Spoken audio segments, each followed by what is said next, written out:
Hey YouTube, this is Rasmussen Park Fan 62. Here's Kings Island's tips and tricks for Halloween Haunt. Now, we are coming on to Labor Day weekend, which means there's only 3 weeks till Halloween Haunt. Now, with that being said, here are some tips and tricks for you guys. Now, please note this ahead of time.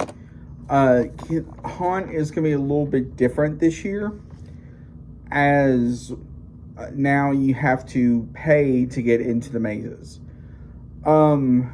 So I will get to that in a minute. But so you want to go to Halloween Haunt. When is the best time to go?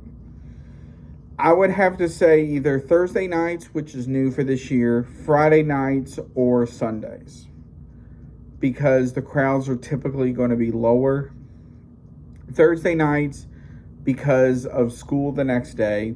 Friday nights, a lot because of football games going on in the area, as well as in Cincinnati itself. And then Sundays because of school and work the next day.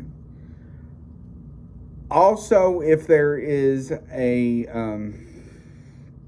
rain chance during that time, that is another great time to go, as not many people will want to stay.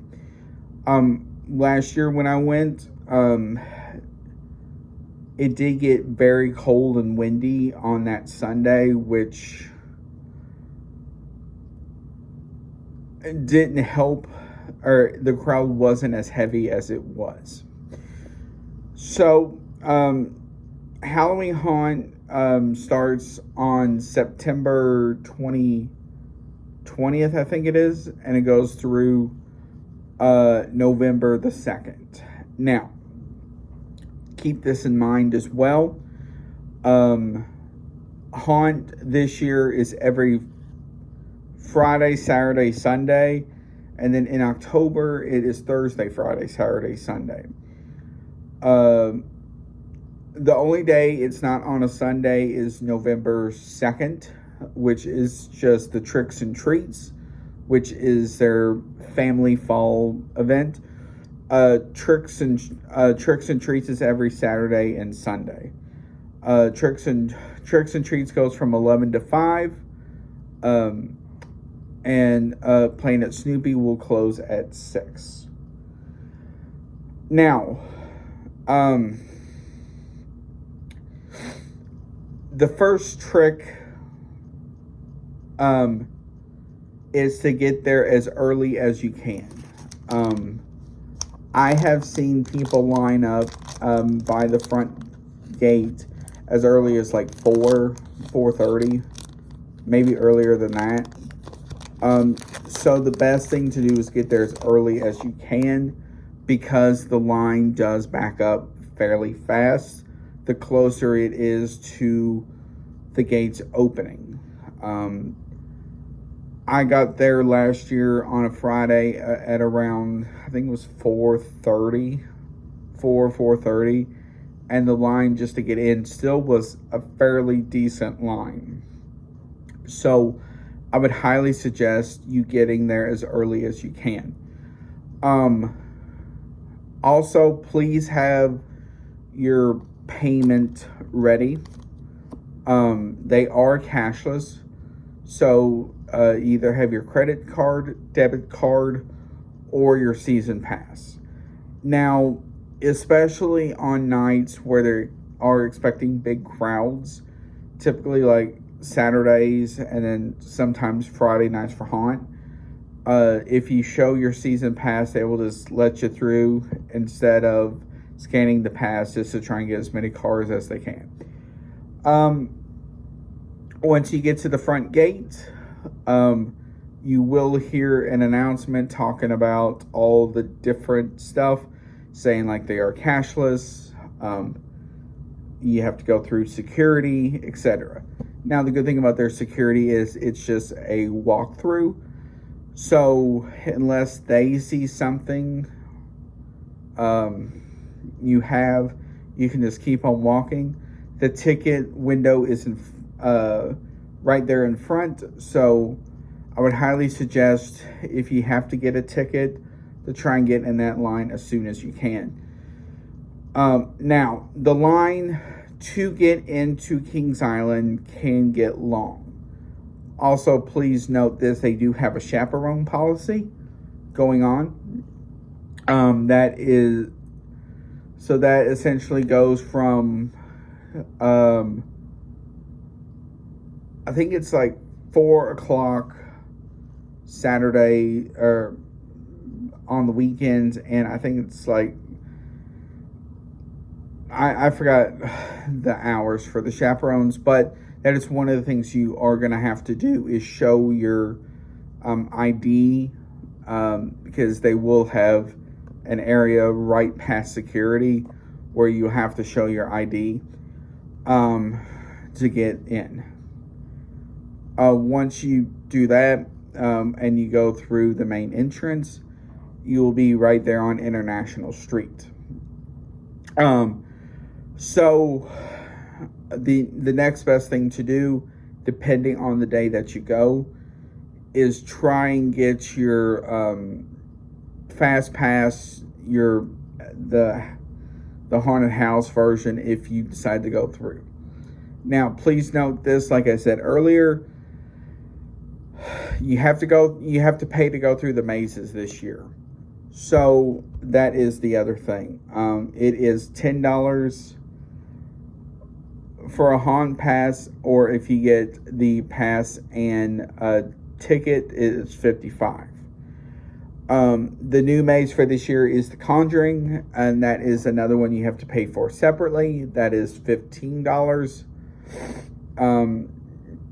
I know on Kings Island's website you can get a lot of this stuff, and some of it will include The Conjuring. There's one for, I think it's $99, where you can go through the mazes as many times as you can, and I think once through The Conjuring. So the next thing after that is to include the scaremonies. I did a video of the welcome scaremonies last year, so if you want to go check that one out, it shows roughly what happens. You have the Undertaker come out, say some corny lines, but I get it. And then he will have some of his monsters with him, and after a few minutes, they will come out and scare you. Now, please note the scare zones don't really open until 7:30, 8 o'clock.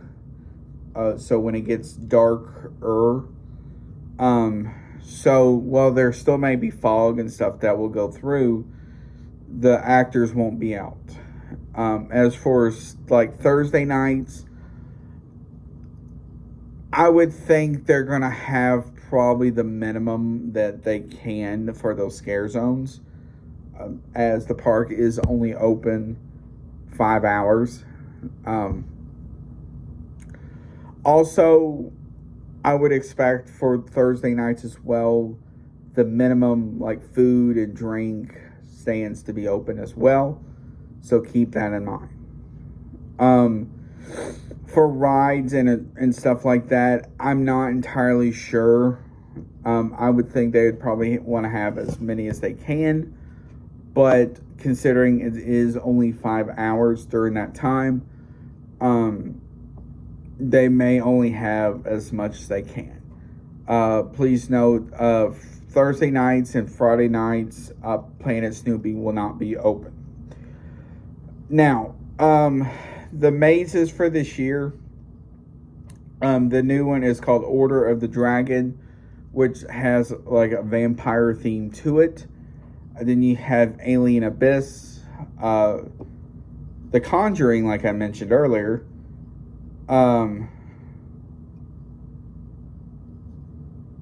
Well, The Conjuring looks like it's more of like a horror escape room, downsized.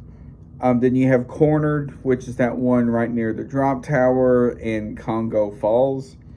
Hotel St. Michel, right there by Windseeker. Kilmar, which is right there in Coney Mall. And Slaughterhouse, right there by the Beast. Now, a lot of these houses lines, especially on Friday nights and Saturday nights, can get very long. So if you want to do those, get to the ones you really want to do first. So ones that typically get the longest lines is Kilmart, Hotel St. Michel, Slaughterhouse does get a good size line, and even Cornered. Alien Abyss's line is decent. For Order of the Dragon, I'm not entirely sure, as that is new. And if I had to guess, the Conjuring line's going to get a good sized line this year because it is the park's first IP-based house. For Scare Zones, you have Abandoned in Coney Mall,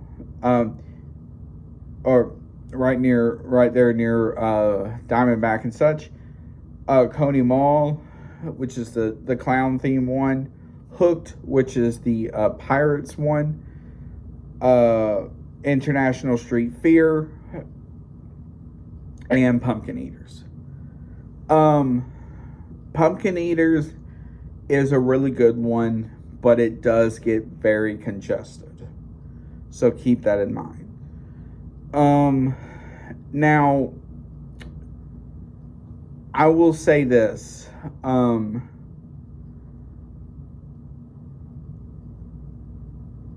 Haunt is a very good Halloween attraction, but it does get fairly busy. So if you're going to come, I would highly suggest Thursday nights in October, Friday nights, or Sundays.